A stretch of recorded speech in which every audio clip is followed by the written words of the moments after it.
Guys, আজকে আমরা মাজারের একজন খাঁটি ভক্তকে পেয়েছি, তাকে আমরা জিজ্ঞেস করবো তাদের চাল চলন বা তারা কেন এগুলো করতেছে। হ্যাঁ, চলো। আপনি তো এখানে থাকেন নাকি? জি হ্যাঁ, আমি এখানেই থাকি। কত বছর আপনি এখানে আছেন? আমি এখানে দীর্ঘ 27 বছর ধরে আছি। আচ্ছা, আপনারা যে গাঁজা খান, এটাকে আসলে কিভাবে দেখেন? এটা কি গাঁজা নাকি সবজি?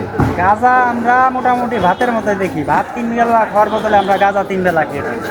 এটাতে কিরকম শান্তি পান বা কিরকম অনুভব করেন? শান্তি বলতে ভাই ধরেন এক বেলা ধরেন খাইছি, ধরেন 3 বেলা আকাশ উড়ে, দেখা গেছে আসমানের ওই ডাব গাছের মাথাটাই যায়, আবার ভিতরে যায়, বাইরে যায়, মানে একটা ভাবে থাকে আর কি। বিমানে উড়ি, অন্যরকম ভাবে বিমানে উড়ি। তাহলে আর আপনারা যে এখানে আপনাদের ফ্যামিলি ছেড়ে আপনারা এখানে আছেন, এটাকে কিভাবে দেখেন যে ফ্যামিলিকে রেখে? এখন ভাই সব জায়গায় থাকারই তো একটা উদ্দেশ্য থাকে, একটা ভালোবাসার একটা টান থাকে। আসলে লালন সাহেব খুবই ভালো লোক ছিলেন, তার ভালোবাসার টানেই, তার নীতির টানেই হয়তো আমরা এখানে এসে পড়ে আছি। আমরা না, আরও অনেকে আছেন যারা এখানে আছেন, এইটুকুই আর কি, ভালোবাসার টানে আমরা আছি।